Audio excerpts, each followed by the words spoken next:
The River Erie snakes through the ancient heart of Pontefract, its placid surface reflecting centuries of history. Dominating the town, the ruins of Pontefract Castle stand sentinel. The castle walls whisper of past sieges, of royal prisoners, and of violent ends. But it is in the shadow of this mighty fortress, on an ordinary street called East Drive, that a far more unsettling tale unfolds. A tale of a malevolent entity known as the Black Monk of Pontefract. A story that chills the blood and leaves us questioning the very nature of our reality. In the summer of 1966, the Pritchard family moved into 30 East Drive, a modest council house nestled in the shadow of the old castle.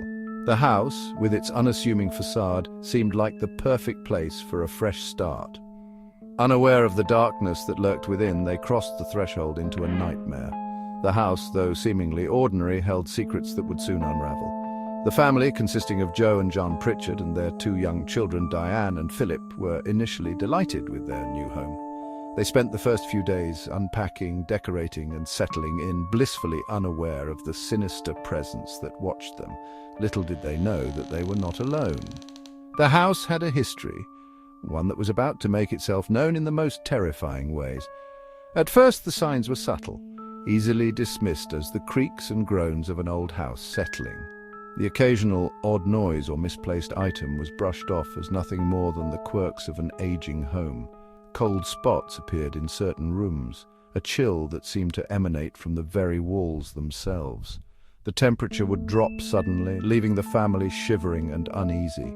The family would often hear footsteps on the stairs when no one was there, a slow, deliberate tread that sent shivers down their spines. These footsteps would echo through the house, growing louder and more insistent with each passing day. Objects moved inexplicably, vanishing from one place only to reappear in another. Items they were certain they had placed down would be found in completely different rooms, as if moved by unseen hands. A feeling of unease settled upon the house, a palpable sense of being watched. The family could feel eyes on them even when they were alone, making the hairs on the back of their necks stand on end. The Pritchards, initially dismissive, began to feel a creeping dread. Their once happy home was now filled with anxiety and fear, each day bringing new and more terrifying experiences. Their new home, once a symbol of hope and a fresh start, was slowly transforming into a prison of fear. The walls that once promised safety now seemed to close in on them, trapping them in a nightmare. The haunting on East Drive was about to begin in earnest. The Pritchard family had no idea just how dark and terrifying their lives were about to become. As days turned into weeks, the subtle disturbances at 30 East Drive escalated into something far more sinister. Whispers seemed to emanate from the walls, disembodied voices that spoke in hushed, unintelligible tones. The temperature fluctuated wildly, icy chills replaced by oppressive heat, as if an unseen presence was toying with the very air they breathed. One evening, young Diane witnessed something that would forever change her life. As she played in her bedroom, a dark, shadowy figure materialized in the corner of the room. Tall and imposing, it seemed to be draped in a heavy, hooded cloak, its features obscured by the gloom. Terror gripped Diane's heart as the figure glided towards her, its presence exuding an aura of malice and dread. She screamed, alerting her parents, but by the time they arrived, the figure had vanished as quickly as it had appeared. The Pritchards were now confronted with a terrifying reality. Their home was haunted. And the entity that shared their home was growing bolder, its intentions becoming increasingly malevolent. The entity haunting the Pritchards soon revealed itself to be the legendary Black Monk of Pontefract. Local folklore whispered of a 16th century Cluniac monk accused of heinous crimes within the walls of Pontefract Priory. Some say he seduced a young woman, others claim he murdered her. Whatever the truth, the monk was tried and convicted, his punishment a slow and agonizing death. Legend has it that the monk, consumed by rage and a thirst for vengeance, cursed the town of Pontefract with his dying breath. His soul, unable to find peace, was tethered to the earthly realm, doomed to wander the streets and corridors of Pontefract for eternity. The Black Monk, they say, seeks retribution for his unjust demise. His anger and hatred focused on the living. The Pritchards, unaware of the dark history that plagued their home, were now caught in the crosshairs of an ancient and vengeful spirit. The Black Monk had found his new victims, and he would not rest until he had exacted his revenge. The Black Monk's reign of terror at 30 East Drive intensified with each passing day, casting a dark shadow over the once peaceful home. Objects flew across rooms with terrifying force, smashing against walls and shattering into 1,000 pieces, as if propelled by an unseen, malevolent force. Furniture overturned seemingly of its own accord, as if pushed by an unseen hand, leaving the rooms in a state of disarray and fear. The house was in a constant state of chaos, a battleground between the living and the dead, with no corner left untouched by the entity's wrath. The Black Monk, no longer content with subtle hauntings, began to physically assault the family, his presence growing more violent and oppressive. Scratches appeared on their bodies, long, deep welts that seemed to burn with an icy fire, a chilling reminder of the entity's power. They were shoved, tripped, and even slapped by an unseen assailant, their every move haunted by the malevolent spirit. The children, Diane and Philip, bore the brunt of the entity's wrath, their young minds scarred by the relentless torment, their innocence shattered. Word of the haunting spread throughout Pontefract, and soon the Pritchards found themselves at the center of a media frenzy, their home becoming a spectacle. Journalists, paranormal investigators, and curious onlookers flocked to East Drive, eager to witness the terrifying events firsthand, hoping to catch a glimpse of the supernatural. But no one, not even the most seasoned ghost hunters, could have prepared themselves for the sheer malevolence that awaited them inside the house, a darkness that defied explanation. The Pritchard family, once close-knit and happy, now lived in constant fear, their lives forever changed by the relentless hauntings of the Black Monk. As dawn broke each day, the house stood eerily silent, a stark contrast to the chaos that reigned within its walls, a haunting reminder of the terror that lurked in the shadows. Desperate for help, the Pritchards turned to anyone who would listen. Their once peaceful home had become a place of fear and uncertainty, and they were willing to try anything to reclaim their sanctuary. Priests performed blessings, hoping to cleanse the house of its evil. They chanted prayers and sprinkled holy water, their faith unwavering even as the darkness seemed to mock their efforts. Paranormal investigators arrived with their gadgets and their theories, attempting to document the haunting and understand the forces at play. They set up cameras, audio recorders, and other devices, hoping to capture evidence of the supernatural. But the Black Monk remained undeterred, his grip on 30 East Drive tightening with each passing day.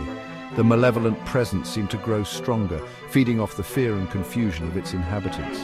One investigator, a renowned psychic named Don Walls, claimed to have made contact with the Black Monk. Walls described the entity as a tormented soul, bound to the house by a dark and tragic past.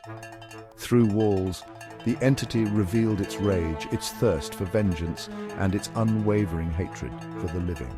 The psychic's revelations sent chills down the spines of those who listened, painting a grim picture of the spirit's malevolence.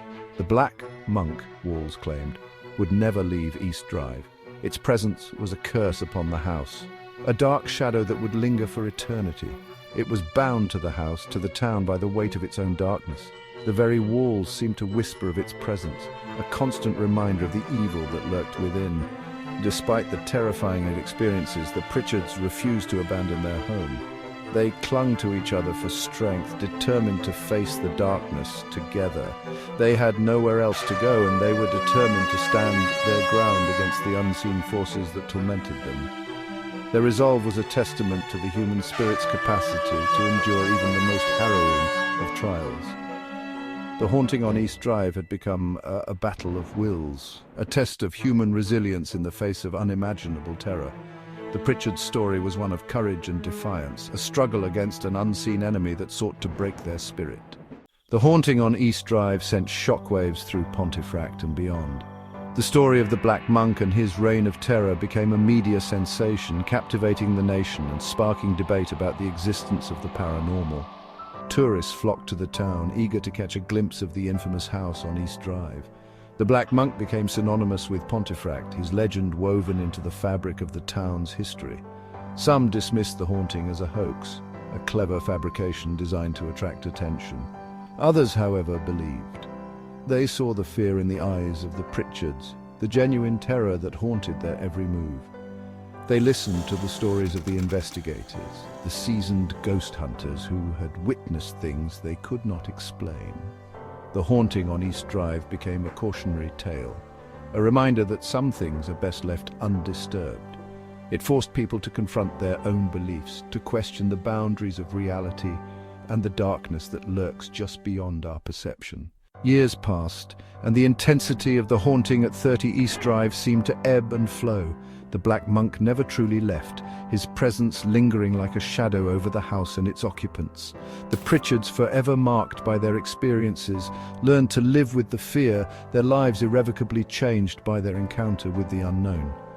Joe Pritchard eventually succumbed to cancer in 1989, some speculating that the stress of the haunting had taken its toll.